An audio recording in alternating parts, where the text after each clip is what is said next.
week's edition of World Crisis Radio. This is Webster Tarpley reporting to you from Washington, D.C., and we're recording here. It's Tuesday, the 30th of December, getting down to the last days of the old year. So this program must therefore be seen as our first week in the new year edition, and that means 12th night.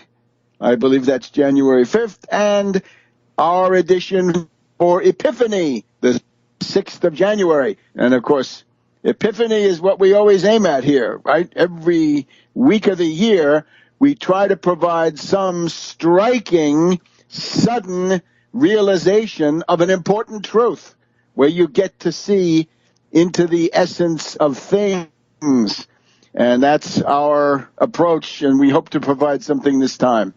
And here's our general concept. January 2015, and in particular the time leading up to January 25th, 2015, is, we must attempt to make it, a time of worldwide mass strike against the speculators, the zombie bankers and the hedge fund hyenas, and against their tools at the central bank. It's time to tax speculators. The 1% Wall Street sales tax, the 1% City of London sales tax, the 1% Frankfurt sales tax, the 1% yen speculating sales tax. You get the idea. It works everywhere.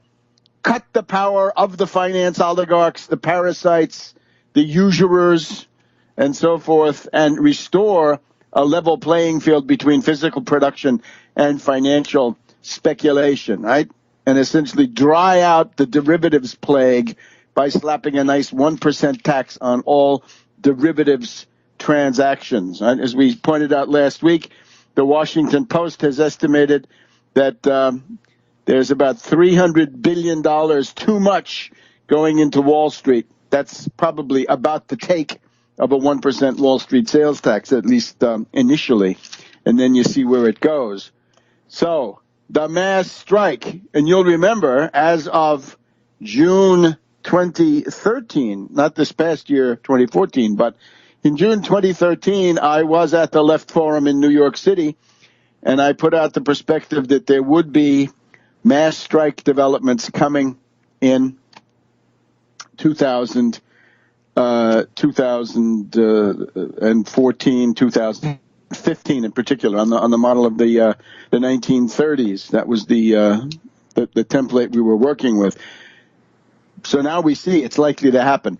And in particular, it starts, of course, with Syriza, that the Greek reactionaries of the New Democracy Party, the Samaras party, have failed to impose a reactionary austerity ghoul as president of Greece. This election takes place, of course, in the Greek parliament.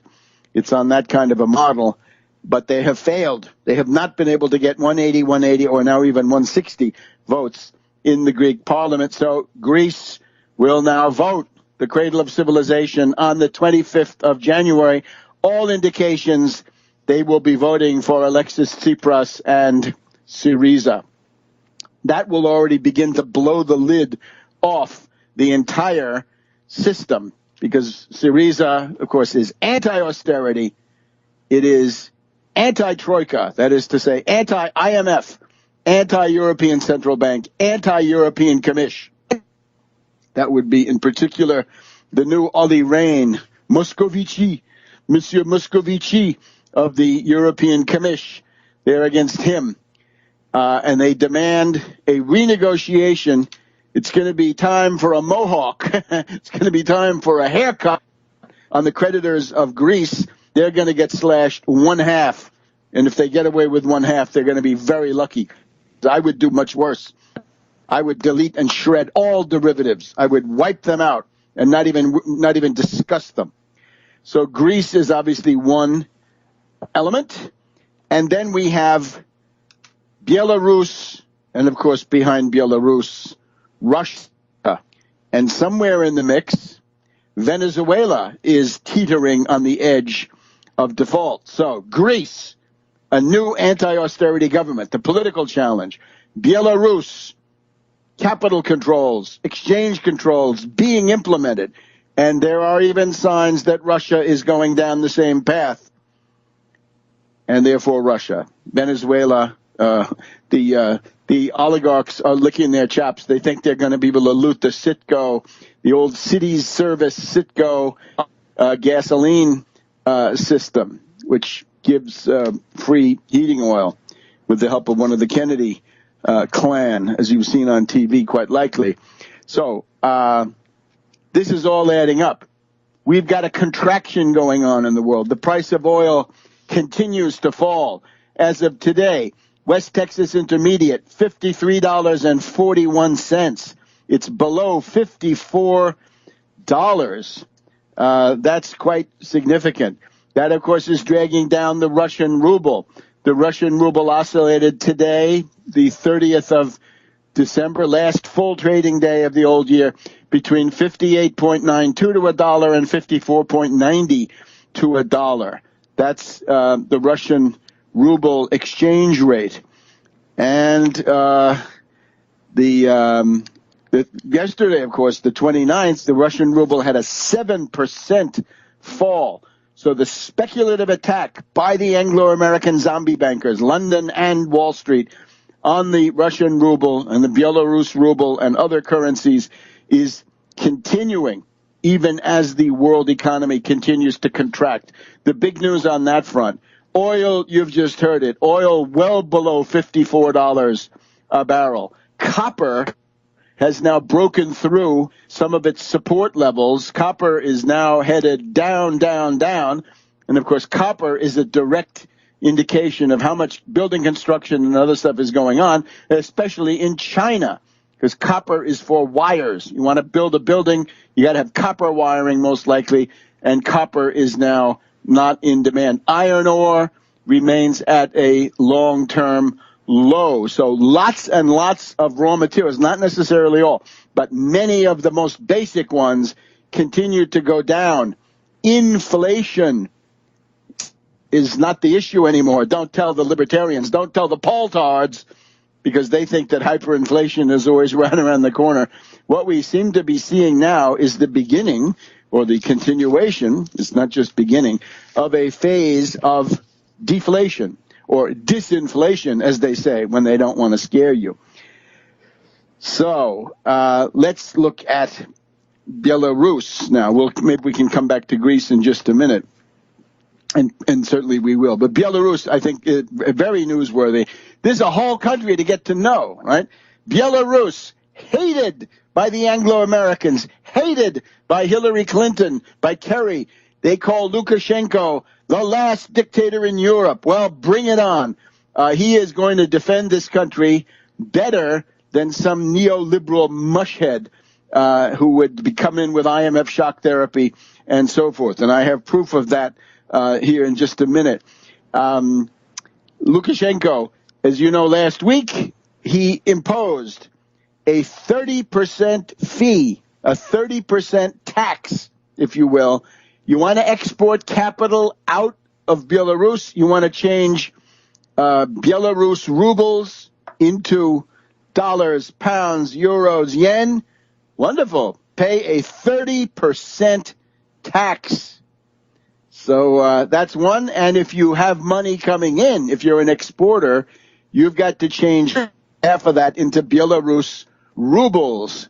Now, I'm looking here at the very interesting website, Belarusian News, Belarusian News, national source of news, BELTA. And we'll tell you what they're saying, but we'll be keeping tabs on them in the coming weeks and months. Back in a minute. Welcome back to World Crisis Radio. Now, you will have noticed the 25th of January, the Greek elections coming up. And that's going to be a very big day. That's going to be an anti-austerity, anti-IMF, anti-derivatives. It's actually anti-conditionalities. The Greeks call this memorandum. The memorandum is the memorandum concerning the IMF conditionalities that the Greek government accepted back under, if not Samaras, then previously under the PASOK. So this is a very bad thing. So this is going to be a turning point, I believe, in current history to come on top of the ones that we've just had in 2014. But you'll notice that our course in economics here, the 23rd, the 24th, and 25th, the Econothon in Washington, the Econothon will be the political economy of the American system, 23rd, 24th, 25th of January. And I have to ask for patience again between the Pinkney case and the holidays. We have not yet been able to sign the contract for the venue. So don't go out and buy a ticket quite yet. We're very confident that this will work, but I don't want to hurt anybody. So therefore, cool it for a little bit, and in the first week of the new year, at the latest, we'll have it. But it's likely to be the 23rd, 24th, 25th of January, meaning that on the afternoon and evening of the 25th of January, we will be celebrating here the victory of Alexis Tsipras and of Syriza, the demise of the austerity ghouls of Greece. And from there, of course, radiating out from the Acropolis, where Plato, our main man, started his activity, we'll be seeing that the world will change. Changing already, certainly. The Belarus situation, once again, telling us how interesting all of this is. So first of all, the 30% tax on capital exports or changing, and the 50% obligatory support activity in favor of the Belarus ruble. Now, here in the Belarusian news, Belarusian, it's only one S, news, we have an article by it's actually an interview with Alexander Zaborovsky. Alexander Zaborovsky, the head of the Secretariat of the Prime Minister. And the Prime Minister, and I take it this is now the new one, which I think it certainly is, the newly named Prime Minister is Kabiakou, Kabiakou, Prime Minister Kabiakou of Belarus. So we're hearing from Alexander Zaborovsky, his principal advisor. He's the head of the Secretariat, I guess, the chief of staff. He's first deputy chief of the Council of Ministers office. Okay. So he says essentially that these measures have been successful. The first important effect of the decisions undertaken by the government and the National Bank was their ability to reverse almost immediately the plans of households and other holders of rubles, and to show that the market yield, to show the market that the yield on Belarusian ruble deposits will be higher than that of deposits in foreign currency. In the first half of December, people actively exchanged their Belarusian rubles for foreign currency without any solid reasons for doing so. This is a nice way of saying that London and New York were attempting to foment a panic, not just in the Russian ruble, but also in the Belarusian ruble. Because if you can destabilize Belarus and bring down Lukashenko with a color revolution, you can then push your NATO membership right deep into the historical heartland of Russia, right? If you got Minsk, you're practically at Smolensk, and you're well on your way to Moscow, right? Although there's many a slip, as has been discovered. Also very, very interesting, the proceeds from this tax will be added not for the polar bears, the penguins, or the snail darters, but to the Treasury. It will help the budget situation. And how about this? All major banks in Belarus are introducing fixed-term safeguarded savings accounts. It sounds like a certificate of deposit, where Belarusian ruble deposits will be indexed to the exchange rate of the Belarusian ruble fluctuations. In other words, you've got a combination of the Federal Deposit Insurance Corporation, which will guarantee your deposits, and you've got inflation protection, like one of those TIP bonds, right? TIP, inflation protected. These will now be inflation protected, insured certificates of deposit, the way I read this article. And that was, this is all coming out of the decisions announced by Lukashenko on the 19th of December. Hey, the Anglo-Americans, though, were not happy. Here I have Noviny.by, by Belarus. Noviny, well, Noviny in Ukrainian, Novosti in Russian, and Noviny in Belarusian. So here we find that a number of the news sites coming out of Belarus were attacked by hackers on December 20th. So what is it that the Anglo-Americans didn't want you to hear about these measures, I guess, and how significantly successful they have been? Now, we also want to pay attention to a policy statement here from the president of the country. And let's see if we can find it.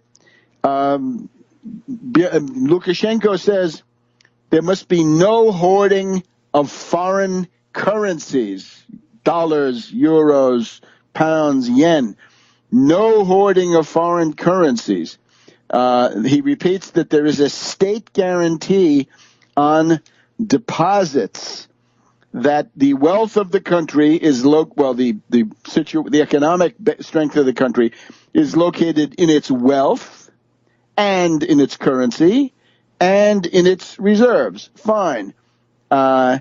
He says that it is necessary to regulate commercial banks, this is interesting, the central bank will be held responsible for the stability of bank credit. Now, this is because he has installed a new head of the central bank who is now on the hot seat, and this guy deserves to be on the hot seat. We'll have more in just a minute. World Crisis Radio. The man of the hour, President Alexander Lukashenko of Belarus, is speaking out on plans to stabilize the economy. So this was, I guess, his year-end press conference. And sovereign strategy, the national and financial sovereignty strategy of Belarus and its currency will be based on national wealth, the country's currency reserves, and the gold reserves. Belarus should have no more shocks. State interests must prevail over corporate interests, meaning oligarchs, right? They have them too. No more shocks. State interests must prevail over corporate interests.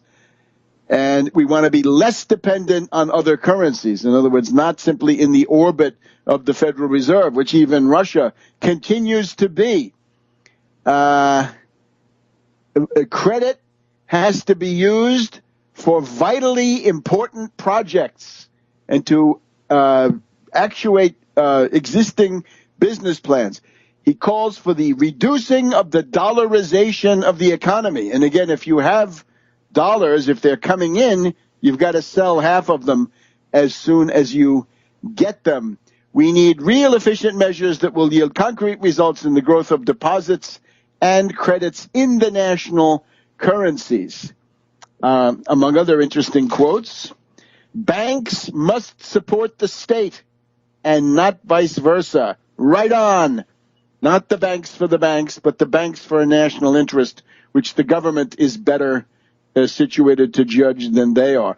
Lukashenko also says, why is it that bank profits are so much higher than the profits of any other sector? That is abnormal. That has to end. He's also in the process of finalizing another nuclear reactor for Belarus. So they'll have guaranteed national nuclear energy, the cheapest, the safest compared to old reactors or coal mines or these other things. Therefore, this is a country that's on its way to assert sovereignty. It's not going to be rolled over. Now, interestingly enough, the liberals, the mushheads of Belarus are screaming. They're not happy.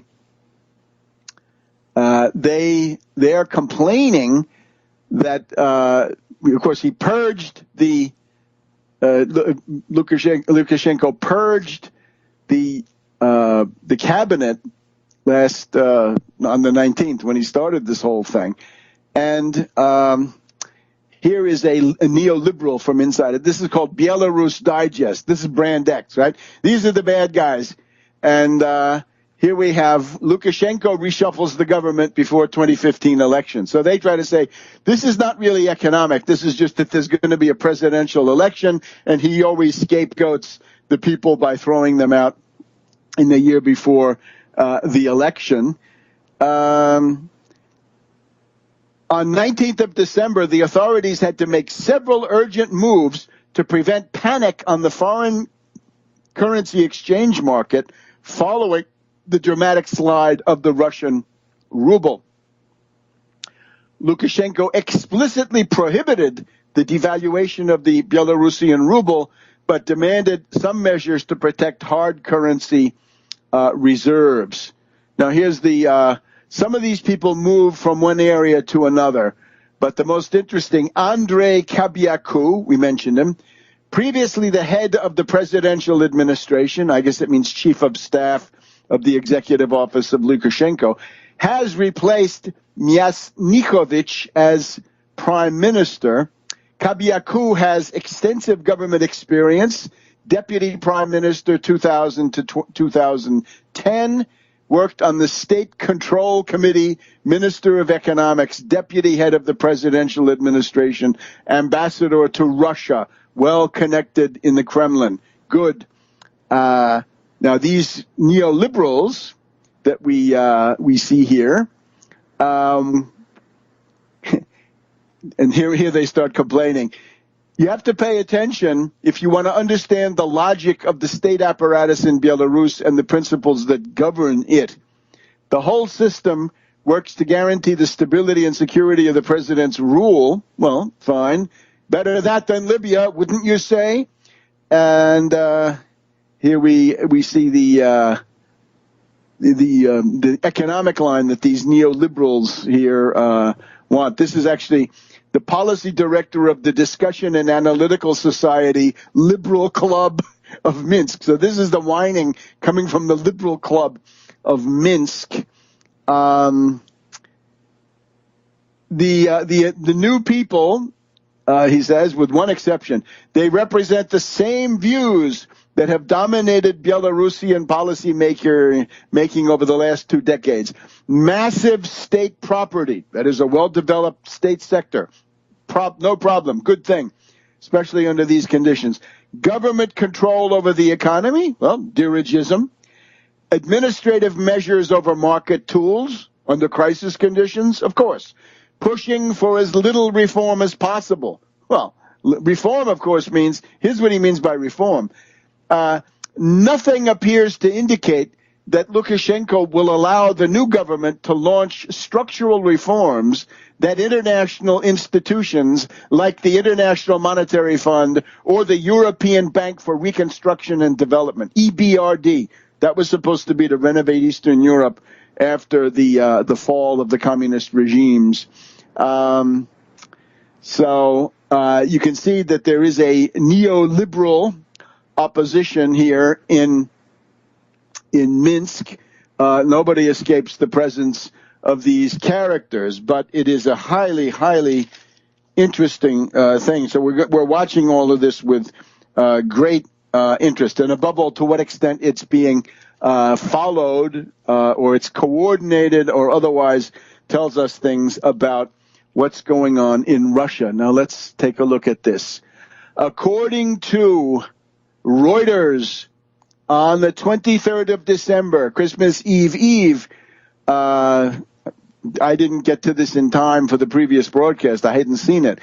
The ruble on that day, Russian ruble now, this is a Russian ruble, hit its highest levels in 2 weeks, shored up by informal capital control measures designed to head off a repeat of the inflation and protests that marked Russia's 1998 financial crisis. Might as well call that the 1998 state bankruptcy and default on GKOs. So here is what we have. Putin has pledged not to resort to full-fledged controls. Well, let's see what we have in the terms of half-fledged controls. Economists say the measures were a softer version of capital controls. Here's what happened. The government has already forced government exporters to sell their dollars, and the same thing will happen for the banks. So in a sense, capital controls are already in place, says the renegade Sergei Guriev, an exiled economist who fled Russia after criticizing Putin. Medvedev said on Christmas Eve, Russia risks deep recession. That's the same line coming from Kudrin. I don't know why Medvedev is still there if he's simply a playback agent for Kudrin. They have Standard & Poor's is fixing to attack. Standard & Poor's has put Russia's credit outlook on Credit Watch with negative implications preparatory to a downgrade. Kudrin says Russia will be downgraded to junk next year. We'll give you the details of these controls in just a second. Back in a minute on World Crisis Radio. Welcome back to World Crisis Radio. It's our Epiphany broadcast. We're looking forward to a mass strike upsurge in January, centered on the Greek elections on the 25th of January, and anti-IMF, anti-austerity, anti-shock therapy. The government is likely to be elected in Greece. At the same time, Belarus is fighting the IMF with capital controls and exchange controls. And now let's see what Russia is doing. And they're already, what can we say, nudging exporters to sell dollars and other hard currency and buy rubles. That's a support operation for the ruble. Medvedev repeating that alarmist propaganda from Kudrin. What is this? And, of course, the Standard & Poor's indicted in Italy, or some of them, one or two of the others, by our friend Michele Ruggiero. But those guys are impudently leading the charge. Now, let's look at these unofficial controls. What do we have? On a Tuesday last week, the 23rd, the Russian government told large state exporting companies that by March 1st, they must bring their net foreign exchange assets back to the levels of October 1st. They have to report that to the central bank on a weekly basis. One government source says, well, you can keep hard currency if you want to, and you can speculate, but we reserve the right not to help you if and when you hit tough times. I probably ought to do that already. Vladimir Osakovsky from the Bank of America Merrill Lynch, imperialist, says, quote, if exporters are told not to increase their hard currency positions, that can be viewed as an unofficial reintroduction of capital controls. Hallelujah! Now, the other side of it would be, a banker says full capital controls would be a huge immediate blow. Standard & Poor's may be a worse blow. One source close to the government says there was panic last week. Something had to be done. We took some measures. The Russian central bank expects flight capital, hot money fleeing, at $130 billion this year. And a lot of that comes out of the resources, the reserves of the country. Another source, as of Monday, December 16th already, currency controllers have been sitting in and monitoring the currency position of banks, checking who bought foreign currency. Well, then the FSB is looking down the over the shoulder of these parasitical speculators. We have to report to them all of our activities, finance ministry or central bank. They are very meticulous, said a source at one of the main banks. Tax payments are now falling due at around Christmas time. Remember, the big holiday there is still to come. It's New Year's. This Guriev, the renegade, I guess, he says, I can imagine that for a while they will use these capital control-like measures without full-blown capital controls. But if depreciation continues, they may actually do this. Well, if they do, they will begin to smile broadly when they see the beneficial results. So, this is the course which Russia may take. This faction around Medvedev, Kudrin, Kasyanov, and so forth, they must be defeated. And instead, this other group, the Glaziev group, needs to affirm its supremacy and actually implement this stuff. Now, let's get back to the Greek case. We know, thanks to La Stampa of Turin and other sources, there were already under-the-table negotiations between Tsipras and Syriza on the one side and the powers of finance capital on the other. Finance capital here represented by Merkel and Schäuble. Merkel, the Chancellor of Germany, Schäuble, the finance minister. These are the austerity ghouls. It's amazing. They remember 1923. That was bad. They can't seem to remember 1929. And 1929 was worse because 1929 brought you Hitler within 4 years, something that 1923 hyperinflation did not do. So hyperinflation is not as bad as super deflation. And that's what we're facing now with no effective demand. This is the guy's name, Jörg Asmussen. J-O umlaut, or sometimes J-O-E-R-G, Jörg Asmussen, A-S-M-U-S-E-N. I believe he is currently the labor minister of Germany, so he's accustomed to duping working people. So he's representing Draghi of the European Central Bank, Merkel or Schäuble, the moneybags German government, and Moscovici, the financier, contact man for the European Commission in Brussels. So they're negotiating. That's wise. Notice, you're going to hear a lot of stuff. Syriza wants to leave the euro. Syriza is anti-Europe. Syriza wants the Grexit, the Greek exit. No, it's a lie. As La Stampa of Turin repeats, nobody but nobody in any position of power in Syriza has ever said they want to leave the euro. No, they say they want to have a London debt conference. This is the conference, we've talked about it before, in the early 1950s, when, for the benefit of Germany and other defeated powers, there was a haircut that the German debts, this ravaged and destroyed country, was going to get a debt holiday, a debt reduction, writing off a certain large amount of the debts. So that's what Syriza wants. They say, get rid of half of our debts. Give them a real haircut.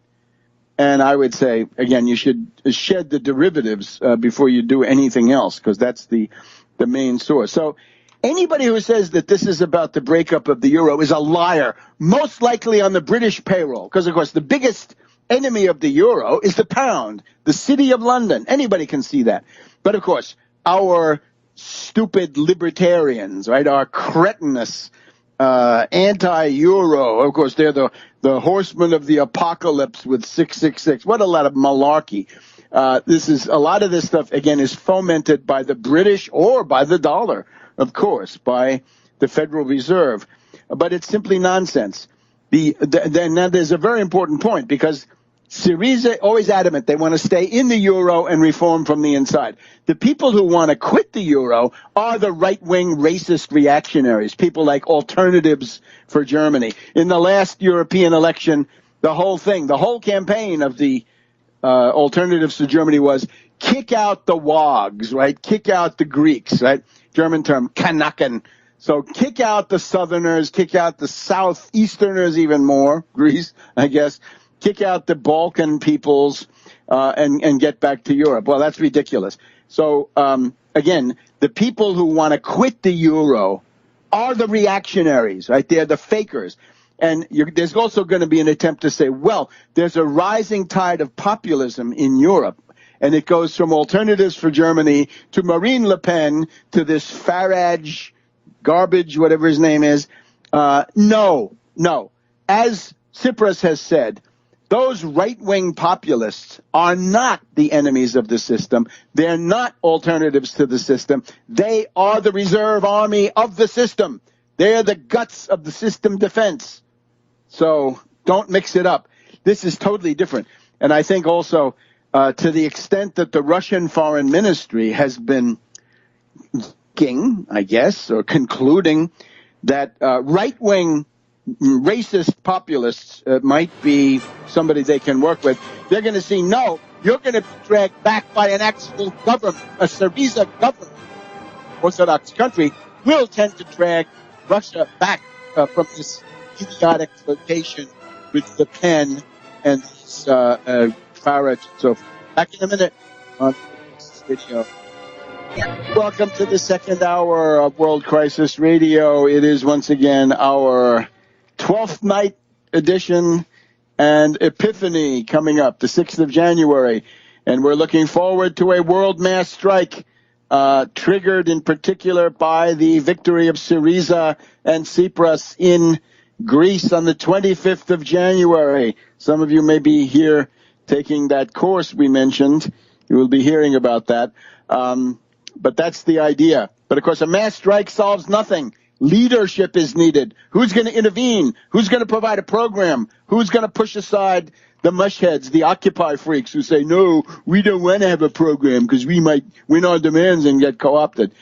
So what we have to do, though, now is pick up on our friend, Reverend Edward Pinkney. Let me just say, before we go into our guest, Daniela Wall's contribution here, we attempted for this program to call the facility there in Michigan, Jackson, Illinois, in Jackson, Michigan, and we attempted to set up an interview with Reverend Pinkney, who does apparently have the right to, and strictly limited but nevertheless existent communication with the outside world.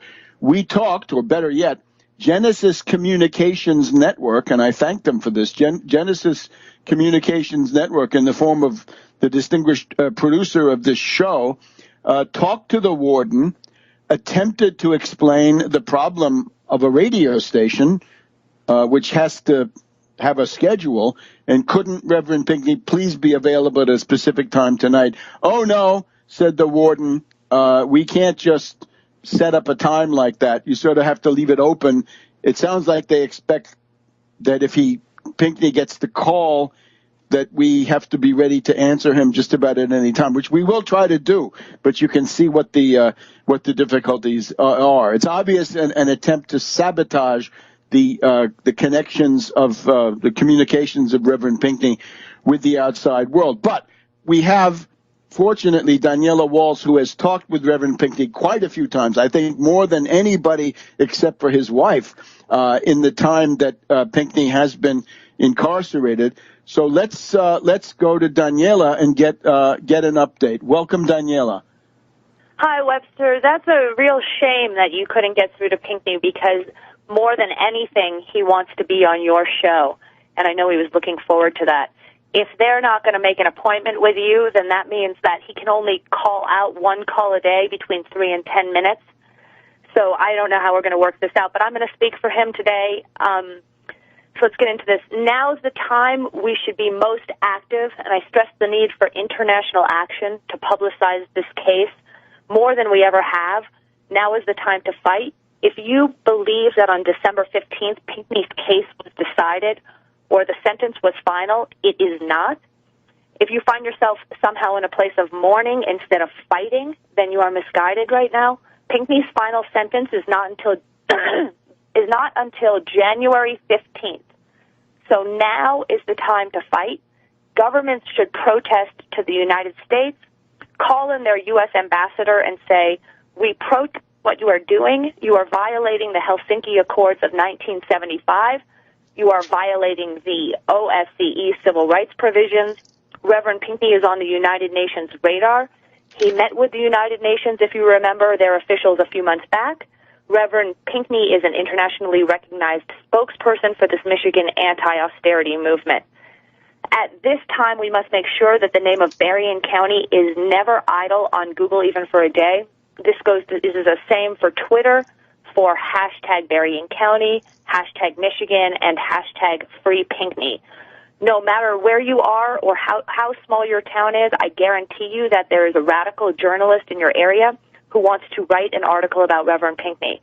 Report to me on Facebook, Daniela G. Walls, or at taxwallstreetparty@gmail.com about what articles you get. This way I can have activists make positive comments on your article and share it. Make sure we're also trying to catalog all articles for Banco. Make sure you as an individual have commented on all existing Pinkney articles. If the article happens to be a hit piece like the one that was written by the Heritage Foundation, we've said in other episodes they're bringing out their big guns against Pinkney, and that says a lot, then reprimand their conclusions appropriately in keeping with your conscience. And if it is a positive article, thank the journalist appropriately. Make sure you have commented yourself on each existing article and fight to get your own. From prison, Pinkney has renewed his appeal to all of you to keep up the activism. Pinkney appeals to all people of goodwill to take up this case, pursue it, publicize it, complain, bring it to people's attention, word of mouth, Twitter, social media, protesting, phone calls. Write a letter to Reverend Pinkney and tell him what you are doing and have done. Imagine yourself in solitary in a jail cell. He wants action reports from active individuals. For example, an action report would be something like, my name is, and your state, location, so far, and then you would write something like, so far I have organized with my local name, the Activist Collective, spoke about and passed out flyers describing your case or the case of Free Pinkney. I have gotten articles in XYZ newspapers. I have organized X amount of donations to bhbanco.org. I have gotten this far with my foreign embassy, etc. Tell Pinkney what you have done. These are action reports. He is alone, like I said, in a cell and cut off from communication and needs action reports from you. The address to write to Reverend Pinkney will be posted at freepinkney.wordpress.com and at bhbanco.org, but I'll give it just once. Edward Pinkney is the first line, EDWARD Pinkney. Second line, prisoner number, so number sign, prisoner number 294671, 294671. Next line, G. Roberts, ROBERTS, Cotton, COTTON, Reception Center. Next line, 3855 Cooper Street. 3855 Cooper Street, COOPER. Next line, Jackson, Michigan, JACKSON, Michigan 49201. Reverend Pinkney appeals to you. He makes this special New Year's Eve Christmas holiday epiphany appeal to you. Jay Witten from our Russian local reports that important Russian journalists that are close to the Russian Foreign Ministry and Foreign Minister Lavrov are being briefed. They are interested in the case. Stay tuned next week. I will have more information on how our work in Russia is shaping up. We have about half the states mobilized, connected with their local civil rights and other interested local activist organizations, drawing parallels between their communities and the case of Reverend Pinkney to use Free Pinkney as an example of what might happen in their community and state while mobilizing to help Pinkney now. I need to go through a calendar of the case. Judge Chirac and the prosecutor Mike Sepik have not yet responded to our sentencing brief. Pinkney's final sentence, where Judge Chirac has the power to throw out the sentencing or ask for a retrial, is on January 15th. This will be decided by Chirac, who has tremendous discretion in matters before the court, including sentencing. Sentencing. Our lawyers have their job, but we have to consider our role as activists. It is important now whether Chirac considers Reverend Pinkney to be a bigger threat in prison or out. If the international spotlight is on Berrien County with critical articles and press about Berrien County, then by January 15th, Judge Chirac may have to say to himself, this is not only not going to go away, but it's going to get worse. Most lawyers tend not to be big believers in activism, but part of Free Pinkney is that we are activists, and Reverend Pinkney is an activist. We can never let the lawyers get us so paranoid that we become immobile. Some people feel that writing to the judge is not a good idea, and some say it is a good idea. We say it is absolutely necessary. If Judge Chirac gets the idea that we have backed off in any way, then he will feel that he can do whatever he wants in his own that vacuum that exists there. If you Hang on, Daniela. We'll get you back here in the next segment. Hold that thought. Back in a minute on World Crisis Radio. Here we are with our Epiphany edition of World Crisis Radio. We're getting an excellent rundown on the situation of Reverend Edward Pinkney, now in jail in Jackson, Michigan, and efforts to free him, focusing in particular on the 15th of January, when there is going to be the final sentencing, as far as we can tell from the court calendar docket for this court. So, Daniela, please continue. Okay, yeah, December 15th was not the final sentencing. We are looking to January 15th. And right now it's important to figure out how we can affect Judge Chirac's mindset. If Judge Chirac gets the idea that we've backed off, then like I said right before the break, he'll feel that he can do whatever he wants in a vacuum. We can't let that happen. If you are a lawyer or you are friends with a lawyer, make your friend that's a lawyer write a letter. Letters from lawyers are extremely important. If you know a judge, that's great too, but those are going to affect him the most. As you recall, he tended to belittle our letters, saying they were from activists, and we want to really get him this time with a bunch of legal letters. There's a bunch of points I'm going to bring up in a second about what he's done that appears to be illegal from outside counsel. Just like Judge Chirac said during Pinkney's initial sentencing on December 15th, he says he's going to make an example out of you. He said this publicly. We need to take Judge Chirac's words and do the same thing, make an international example of Benton Harbor. It's important to make an international example. No matter where you are in this country, there are activist groups in your area. I've gotten a couple messages that read, I'd like to help, but my area is a wasteland, no press, no organizations. Granted, these were isolated areas by comparison, but I Googled those towns with the words either that town plus activism or that town plus civil rights, and in both cases, 50 to 100 organizations came up with pro bono civil rights law firms to Occupy groups that still meet up, to smaller activist newspapers. There's no excuse for any individual listening to your show today not to get at least one piece of local press and organize or ally with a group of local activists around the case of Pinkney. And as we know, Pinkney represents much of our American problems and corruptions. If you study the case, please make it, again, your job to effectively learn how to articulate this case and sell it to press in your area. We still need activists to write letters to the judge that say, how can you sentence a man with no evidence? And we know that on December 15th, this was a packed jury. You can bring up the case of Gail Freeling. And like I said, we need press. Whirlpool is actively trying to sabotage support for Pinkney by running their own hit pieces. They have pulled in their big guns. We have people who are active, but if you're not, then I suggest you get a little less YouTube and a little more actions. Pinkney needs donations. Sorry. Pinkney needs donations. We need money to Banco to build an appeal fund and hire a Michigan bar-certified appellate lawyer, and the $6,000 court transcript. We didn't expect the court transcript to be this much, but it's going to be $6,000.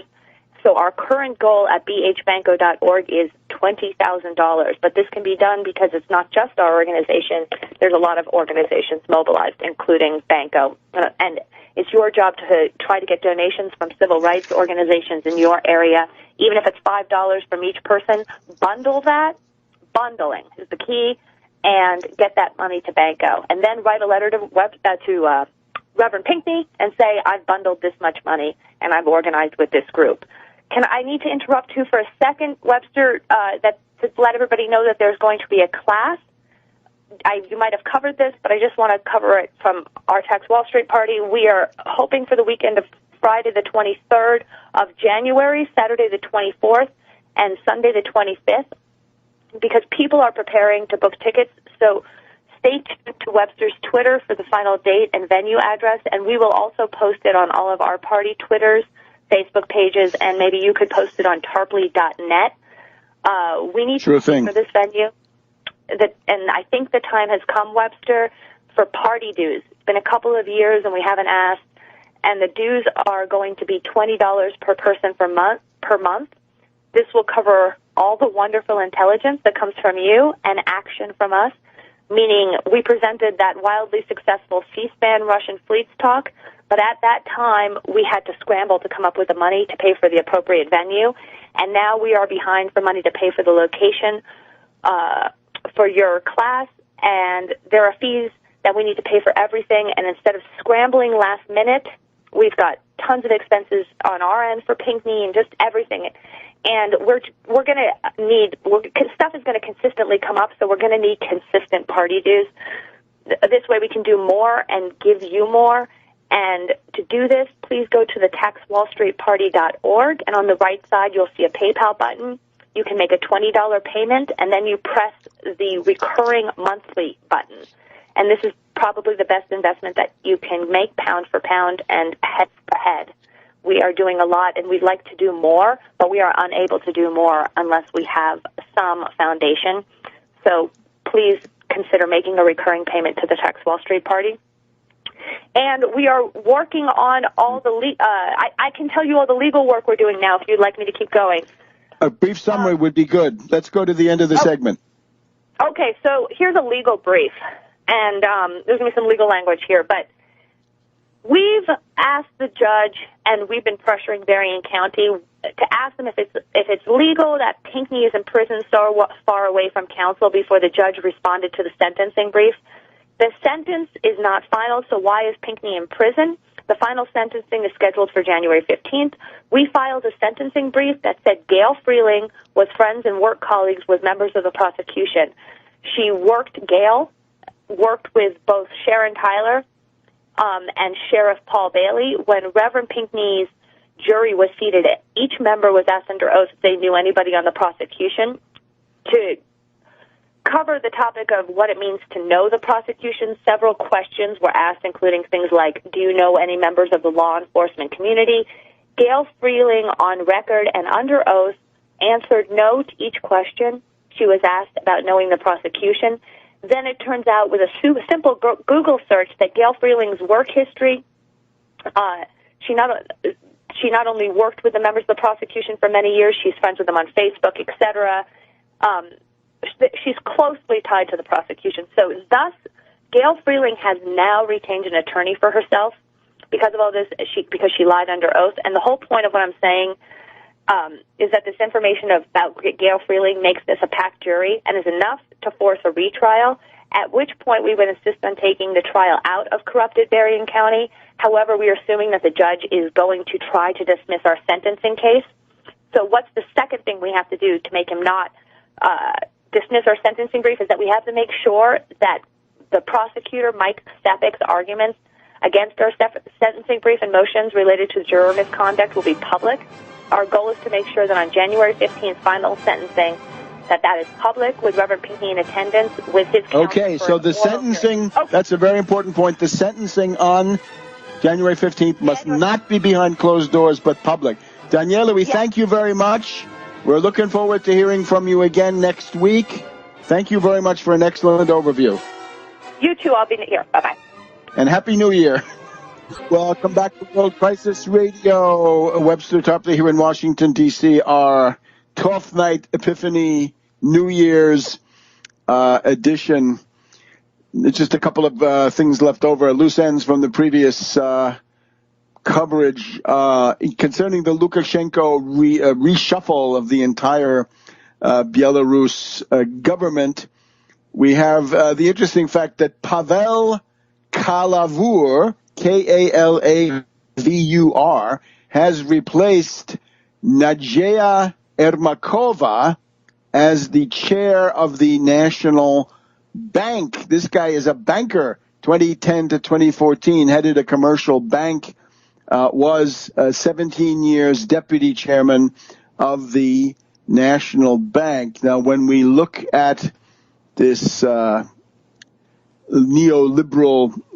website, we are told that Kavalur is the only free marketeer of the group. Now, I don't know how, we're just learning, we're just finding our way in Belarus politics, but I would guess that an experienced politician like Lukashenko would want to put Kalavur as the sort of pro-market banker for show, right? He's there as camouflage.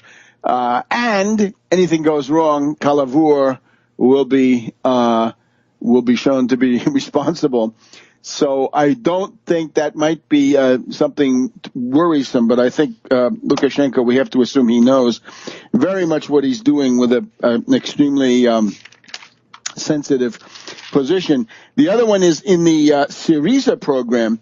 One of the things they're saying now is that they promise Merkel and Schäuble a real tough crackdown on tax evasion. In other words, rich oligarchs illegally exporting money, flight capital by parasites and speculators. I hope they don't forget about Steve Forbes. Steve Forbes was over there at the worst point in the Greek crisis, and the word was he was trying to privatize the Parthenon into his own grubby hands. So that's the kind of thing that could go on. Now, we're going to face a fight which in this country is going to be defensive. I'm sorry. In Greece, it's offensive. In Belarus, it's offensive. And in Russia, it's advance and retreat. But in this country, you might have seen Larry Kudlow, the former cocaine addict, on CNBC the 29th of December. And he says, why is it that all these people refuse to join the labor force? We've got to force them to join the labor force. We've got to cut benefits. We've got to shred the social safety net. Kudlow, how about offering them a decent wage? You want to get somebody to work in your free market? You talk free market all the time. You have a free market creed. Well, offer a better wage. Maybe somebody will come forward. Enough with the coolie wages. Enough with the anti-American, anti-historical, low-wage economy. Don't get the government to force people back out onto the street by destroying the benefits that they've paid for many times over.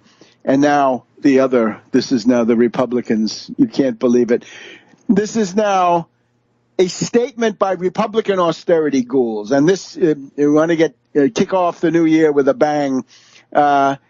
These Republicans, every last one of them, all the new Republican senators have signed a statement where they pledge to vote to eliminate the food stamps program. This is worse than Ron Paul. You'll remember Ron Paul at the end of 2011 put out a program for genocide against the American people. He wanted to cut food stamps by 63%.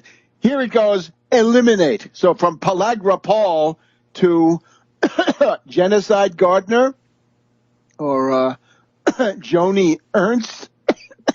Unbelievable. So here's what they say. Small business and the American people cannot afford President Obama's countless new regulations and tax increases. I don't know which. There's a right way and a wrong way to improve our welfare system, and his policies are not working. We need to put poor people first and lower costs. Now listen to this. How do you put poor people first? I guess in the line going into the gas chamber. Quote, the Supplemental Nutrition Assistance Program, SNAP, is an overreaching federal program. My God, Bob Dole is the author. It's an overreaching federal program that has actually worsened the nutritional standards in this nation and increased costs. I am one of the millions of Americans who wish this program would end. To make matters worse, SNAP benefits are discouraging full-time job creation. We need to repeal the SNAP program and replace it with more affordable free market solutions. What those are, they have no idea. This comes from Senator-elect still David Perdue. And let's remember who they are. Cory Gardner of Colorado, David Perdue of Georgia. I hope it's Les Illusions Perdues. David Perdue, Perdue. Joni Ernst, remember her, 9mm. Tom Tillis, reactionary from North Carolina. Tom Cotton, Manchurian candidate. James Lankford of Oklahoma. Steve Daines, Montana. Mike Rounds of South Dakota. Shelley Moore Capito, and West Virginia, Ben Sass of Nebraska. And remember that Sass and Cotton are somehow a tandem of Manchurian candidates that may be directed towards higher, greater things. Newly elected Republican senators signed pledge to eliminate food stamp program in 2015. How many would die? Because we know it's 45 to 50 million people get food stamps. The local economies in many places depend on food stamps because of the incompetent, parasitical ruling class that doesn't create jobs. They call them job creators. Well, where are those jobs, finally? Well, all I can say is, see you in Nuremberg, Republican newly elected senators, and we see what you're doing. We will not forget. So that means we're going to have to fight back on this. Now, remember the likely areas: immigration. The xenophobes would like to roll that back, right? Start deportations once again. Tax reform, of course, from the Republicans, it means more tax cuts for the rich. Trickle-down economics, if you're lucky. Free trade, Trans-Pacific Partnership, the giant sucking sound. The Obamacare, obviously attacked that. Food stamps, you just heard it. This is going to be a fight. But the problem is, you can't sit there and let an oligarch attack you according to his timetable. You've got to knock him off balance, right? General MacArthur didn't sit in Australia waiting for the Japanese to attack. He thrust forward into New Guinea and knocked them off balance and kept them off balance from then on. Now let's look at some other issues. Our hats are off to the Pope. Pope Francis has outdone himself here in the Christmas season. After pushing Obama to open to Cuba, and I hope we talked about that, the way you hope for a liberalization or a loosening of police-state controls is through greater prosperity. In the case of the German Democratic Republic, DDR, it was the Leipzig Trade Fair, Leipziger Messe. The people who came into that meant that Leipzig became the starting point for the downfall of the East German Communist regime. Back in a minute on World Crisis Radio. Welcome back to World Crisis Radio. It's already our last segment here on the Epiphany edition. Pope Francis, in his the midnight mass in St. Peter's on Christmas Eve, in the Urbi et Orbi address to the world and the city on Christmas Day, and also in calls to the Kurdish refugees. He called the Kurds and he said, "You remind me of Christ. For him there was no room at the inn, and for you there's also no room at the inn." Thanks to the machinations of NATO, Saudis, Turkey, Qatar, you know the list. Pope Francis did a regular anti-ISIS campaign. It's interesting to note he does not do this for Ukraine. He does not commit his prestige to those dubious characters from Lvov, let's say. He does not go out on a limb for them. But for Syria, he does. For the Melkites, the Maronites, the Chaldeans, the Copts, and many others. In his Urbi et Orbi, he attacked the brutal repression going on in Iraq and Syria, the brutal repression by ISIS is what it means. And he also recalled the situation of the Palestinians. It's interesting to note that Mahmoud Abbas, the president of the Palestinian Authority, had appeared at the midnight mass in Manger Square, Bethlehem, to take part in a Christian Latin high mass in that setting, right? No U.S. network that I could see reported that, but it was on one of the international cable channels. Pope Francis is also in the Urbi et Orbi particularly talked about the contemporary Herods. Will take a look at tarpley.net. You'll see that in the program 2 weeks ago, I believe, I indicated that Prince Bandar was a new Herod.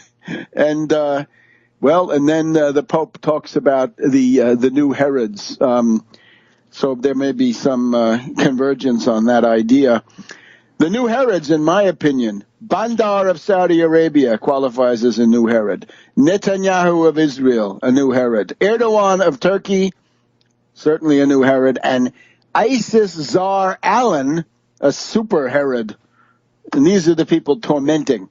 And the 28th, yesterday, the day before yesterday, the Holy Innocents, right, the massacres that have gone on. Well, Allen gets himself into that league. In the homily of the Mass the night before, he talked about, this was broadcast live on NBC, the people who walked in darkness will see a great light, the darkness of war and oppression. But he also points out not the rich, not the powerful, not these others will be leading the way. So this adds up to, I think, a tremendous effort. And again, our hope remains that Pope Francis will pull Obama out of the clutches of Allen, the ISIS czar, who we want out. We're still hoping for, how about we couldn't get Allen out for the Latin Christmas. Let's get Allen fired for the Orthodox Christmas. I think that takes us up to what, the 6th or 7th of January. We'll look it up. You'll look it up too.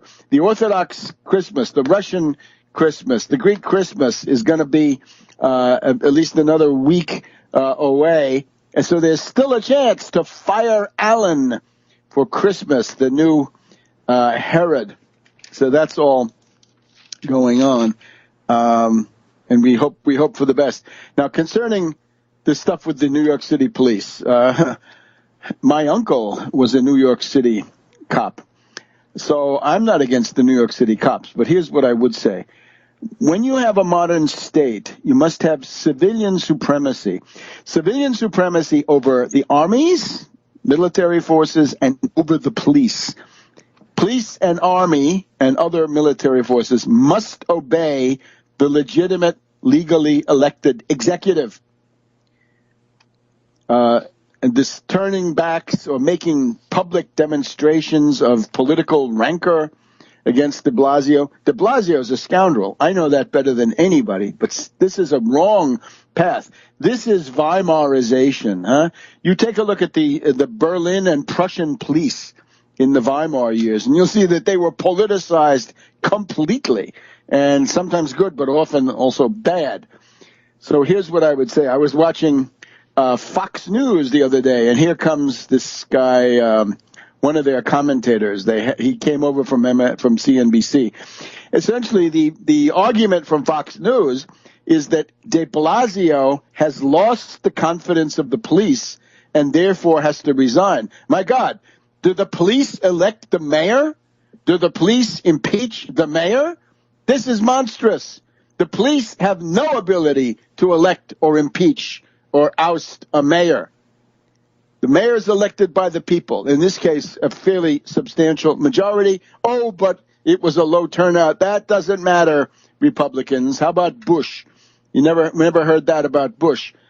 But the point is, de Blasio right now is the legal mayor, and this stuff about mounting a political protest at a funeral, this is awful taste. This is a monstrosity. Now, we're told by people close to the pulse of the Big Apple, part of this is contract talks. Now, here already our attitude changes. If you're a cop and you want a decent wage from de Blasio, we're all for it. Stick to that.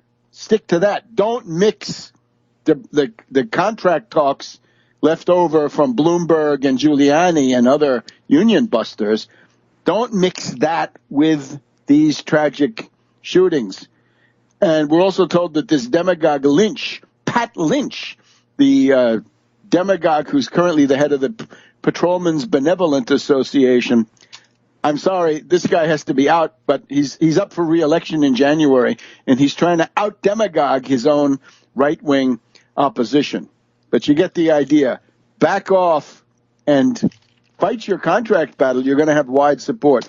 But don't mix in the idea that somehow de Blasio is responsible for murder. This is absolutely ridiculous. And there has to be police reform. That is clear, but it doesn't have to be vindictive. It would simply go together with winding down the so-called war on drugs, right, which has gone way too far. The other thing, of course, is we have to sympathize with the police to this degree. There is an unjust order of property in this country. It's unjust, it's unequal, it's unfair, it's delegitimized, and nevertheless, they have to represent this and defend it. Some of them like defending it. Those are the bad apples. And some of them are embarrassed that they have to defend it. And that makes them even more sensitive. So you get the idea. We have a couple of other things, right? Navalny has been taken into custody in Moscow. And, well, that's probably not the worst thing. Anyway, we'll leave that up to the Russian government. What else can we add here?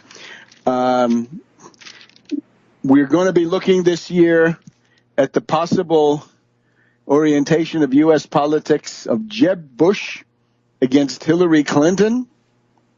This is awful. We'll have to look into this. Who's the alternative? Bernie Sanders on the Democratic side, Jim Webb. Well, maybe there'll be more than one Webb in the picture. Who knows? But this is awful. So it's time to think already now how to avoid such a situation. So to sum it up, we got a worldwide economic contraction. That's why the price of oil is going down, the price of copper, the price of iron ore. All the basic things are falling. Deflation would seem to be upon us. In the middle of that, you've got Russia under attack with these sanctions, under attack with speculative runs on the ruble. They've got to defend themselves using dirigistic methods. Same thing with Belarus. Greece is fighting to break out of the austerity straitjacket. And indeed, the reason you've got this contraction is because there's no demand. And there's no demand because of austerity in Europe, the sequester in the U.S., and similar measures all around the world. So we know what to do. We have the program. Stay tuned to World Crisis Radio. We will fight our way out of this depression. See you next week.